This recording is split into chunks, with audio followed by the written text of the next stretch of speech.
नमस्कार, मैं भूपेंद्र पटवा। आप देख रहे हैं एकता न्यूज। चलते हैं सीधे खबरों की ओर। एआईसीसी के पूर्व अध्यक्ष राहुल गांधी की लोकसभा सदस्यता समाप्त करने और बंगला खाली करने भेजे गए नोटिस को लेकर प्रदेश की राजनीति गर्मा गई है।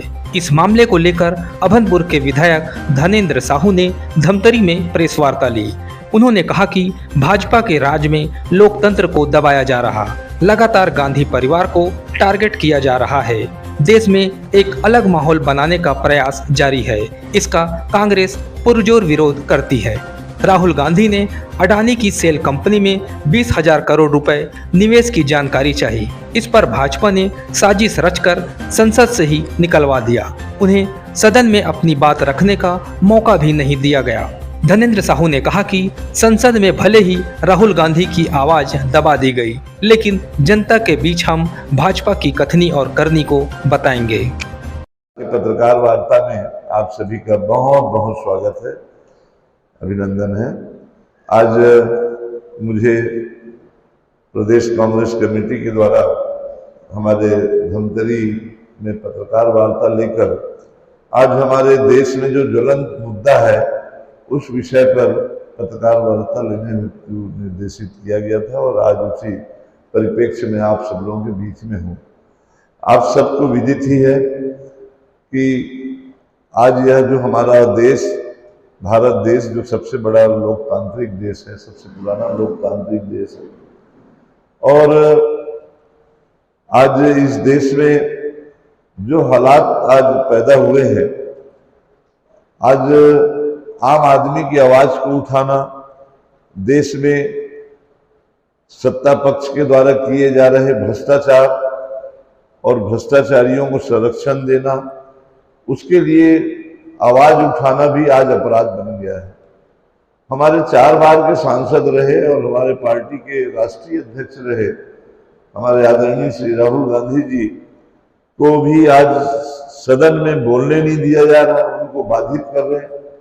उनको वहां के केंद्रीय मंत्रियों के द्वारा भी, जैसे वो विपक्ष के हों, इस तरह से बाधित करके अपनी बात रखने का भी उनको पर्याप्त अवसर लोकसभा में भी नहीं दिया गया। केंद्रीय मंत्रियों के द्वारा अनेकों बार अवरोध पैदा किया गया और यही नहीं, इससे भी आगे बढ़ करके आज ऐसे आरोपों पर जिस तरह से कार्रवाई हुई, जो निराधार आरोप है, उनकी संसद सदस्यता समाप्त कर दी गई हो, ये भी मैं समझता हूं कि इस तरह से प्रजातांत्रिक देशों में आज ये पहली घटना है जिस तरह से उनकी लोकसभा की सांसद की सदस्यता को समाप्त की गई है और साथ ही उनको जिस तरह से आनंद फानन में आज उनको बंगले भी खाली करने के द्वेषपूर्ण यह एक फैसला सरकार के द्वारा लिया जाना कि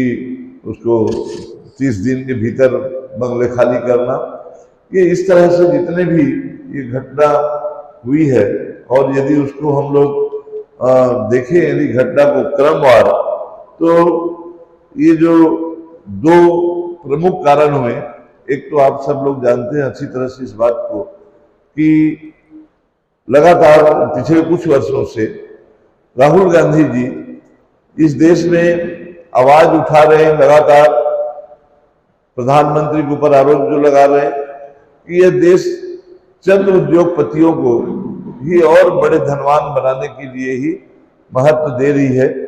आम जनता की उनको फिक्र नहीं है, आम उद्योगपति की फिक्र नहीं। चंद उद्योगपति जो उनके मित्र हैं, जिनके नाम आप सब लोग जानते हैं, उसको कई बार लगातार राहुल गांधी जी आवाज उठा रहे हैं। अभी संसद में अडानी के मामले में जो उनकी ये सेल कंपनी, इसके खाते में 20,000 करोड़ रुपया जो डाले गए, उसके बारे में उन्होंने प्रश्न उठाया कि आखिर उस कंपनी को ये 20,000 करोड़ रुपया जो आया है वो किसका है। इस बात का जवाब, और दूसरा कि अडानी जी के साथ में मोदी जी के क्या रिश्ते हैं, इस पर उन्होंने 2 बिंदुओं पर जो बातें उठाई है और उसके जवाब नहीं दिया गया। उनको लगातार प्रयास की गई उनके द्वारा, राहुल गांधी जी के द्वारा, कि उनको अवसर मिले सदन में बोलने का। एक निर्वाचित संसद है और संसद में अपनी बात वो नहीं रखेंगे तो कहाँ रखेंगे। संसद में उन्होंने बात रखने की पूरी कोशिश की। अध्यक्ष से, लोकसभा जी के अध्यक्ष जी से भी उन्होंने 2-3 बार मुलाकात की और मुलाकात करके भी उन्होंने समय मांगा, लेकिन अध्यक्ष जी ने भी उनकी मांगों को ठुकरा दिया गया। और उसके बाद जिस तरह से आज राज्यसभा में हमारे मल्लिकार्जुन खड़गे जी, हमारे राष्ट्रीय अध्यक्ष जी ने भी भाषण दी, भाषण के भी उसके अंश को रिकॉर्ड से बाहर कर दिया गया। और लगातार सिर्फ कांग्रेस ही नहीं, सभी विपक्षी दलों के द्वारा जेपीसी गठित करके जांच करने की मांग की गई, जो हमारा न्यायिक अधिकार है इस देश में विपक्षी पार्टियों को, कि हम ऐसे इतने बड़े जो घोटाले हो रहे हैं, इतने बड़े जो भ्रष्टाचार हो रहा है, आम जनता का आदमी जो बैंक में, स्टेट बैंक में जमा हुए जो पैसे आज LIC में जमा हुए, आज कहीं न कहीं आज जिस तरह से आज आम जनता के साथ में धोखाधड़ी हुआ है, और ये 20,000 करोड़ का जो सेल कंपनीज हैं उसके भी संबंध कहीं न कहीं डिफेंस से भी जुड़ा हुआ आते हैं इसमें। तो इसलिए भी और भी संसद के द्वारा आज विपक्षी पार्टियों के द्वारा जेपीसी की मांग कतई उचित नहीं थी, और उसके लिए स्वयं सत्ता पक्ष के द्वारा व्यवधान पैदा करके संसद की कार्रवाई चलने नहीं देना, और उसके बाद में आज उनके साथ जो जिस तरह से उनकी सदस्यता समाप्त की गई, मैं इस पर घटनाक्रम का उल्लेख करना चाहूंगा। 13 अप्रैल 2019 को कर्नाटक में चुनावी भाषण में राहुल गांधी जी ने जो भाषण दिया, बीजेपी के विधायक पूर्णेश मोदी ने गुजरात के सूरत में 16 अप्रैल को शिकायत दर्ज कराई, 16 अप्रैल 2019 को, 3 दिन बाद में। फिर 7 मार्च 2022 तक वह केस ऐसे ही रहा। उस पर शिकायतकर्ता ने अपनी शिकायत पर गुजरात उच्च न्यायालय से रोक लगाने की मांग की। हाई कोर्ट ने उस पर रोक लगा दी। ये 3 साल बाद उन्होंने हाई कोर्ट में अनुरोध करके रोक लगाया। इसके बाद फिर से उसने 7 फरवरी 2023 को लोकसभा में अडानी और श्री राहुल गांधी जी ने लोकसभा में अडानी और पीएम मोदी के रिश्तों पर सवाल उठाते हुए 7 फरवरी का जो राहुल गांधी जी ने भाषण दिया, तो उसके बाद में शिकायतकर्ता ने, पूर्णेश मोदी ने, गुजरात उच्च न्यायालय में पुनः अपने अनुरोध को वापस ले लिया 16 फरवरी 2023 को। और निचली अदालत ने, देखिए 16 फरवरी 2023 को उन्होंने अनुरोध किया कि जो वापस लेने का आवेदन दिया था 7 फरवरी को, 7 मार्च 2022 को, उन्होंने 16 फरवरी को वापस लिया और 27 फरवरी में निचली अदालत ने फिर से सुनवाई शुरू कर दिया। और 23 मार्च 2023 को ट्रायल कोर्ट ने राहुल गांधी को दोषी ठहराया और अधिकतम 2 साल की सजा उन्होंने सुनाई। और 24 मार्च को, एक दिन के भीतर ही, लोकसभा सचिवालय में राहुल गांधी जी को संसद सदस्यता उनकी रद्द कर दी। ये तारीखें अपने आप में साबित करता है कि किस तरह से प्रजातांत्रिक मूल्यों का गला घोटा जा रहा है, कि अंततः न्याय की जीत होगी।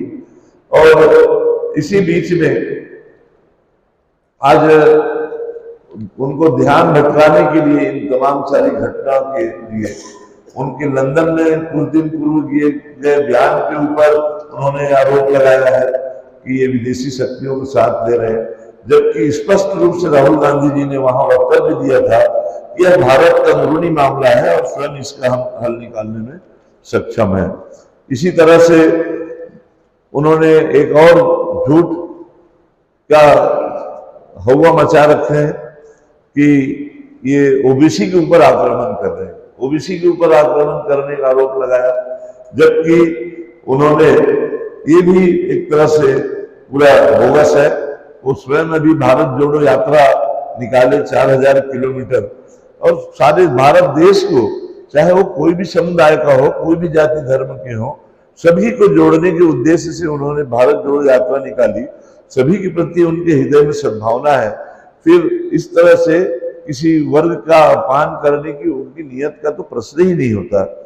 और तीसरी बात कहना चाहूंगा कि जो एक निचली अदालत जो 24 घंटे के भीतर जिस तरह से उनकी लोकसभा की सदस्यता को रद्द की, आज 30 दिन का समय दिया गया था, लेकिन उसके बावजूद भी अदालत के 30 दिन तक समय देने के बावजूद भी 24 घंटे के अंदर जिस तरह से ताबड़तोड़ फैसला उनके द्वारा लिया गया है।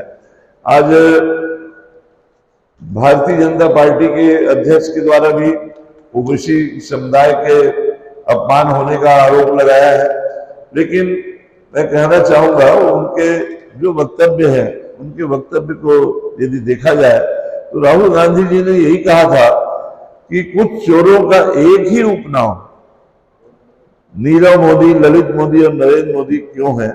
उन्होंने ऐसा नहीं कहा कि सारे मोदी चोर हैं। उन्होंने किसी समुदाय को निशाना नहीं बनाया। दूसरा, न तो नीरव मोदी और न ही ललित मोदी ओबीसी हैं, उनकी जाति का जो भी हो, लेकिन उन्होंने धोखाधड़ी क्या नहीं की।